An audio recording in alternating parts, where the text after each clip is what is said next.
Hi everyone, in this video I'm going to show you how to delete Reddit community, right?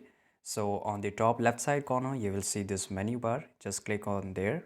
Now here it will show your community. If it doesn't, then here it will definitely show. So this is my one of the community. I'll just click on it, and for example I want to delete this one, right? And once you're here on the top right side corner you will see this mod tools, so just tap on it, right? And here scroll a little bit down, you will find there is a no option to delete this community, right? So how you can do it?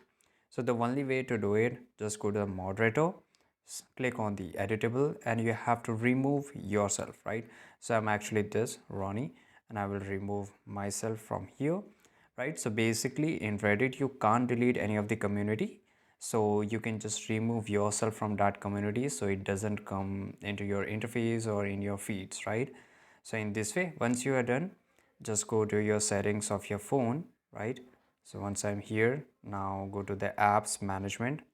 So I'll search here apps management, and basically we have to delete the cache of Reddit. So once I'm here, I have to search for Reddit, right? And I'm here, then I'll just go to the storage usage, clear cache, and that's it. And if you have to do any update of the Reddit app, you can just do it, and that's it. This is how you can just delete. I hope you found this video very useful. If you did, subscribe.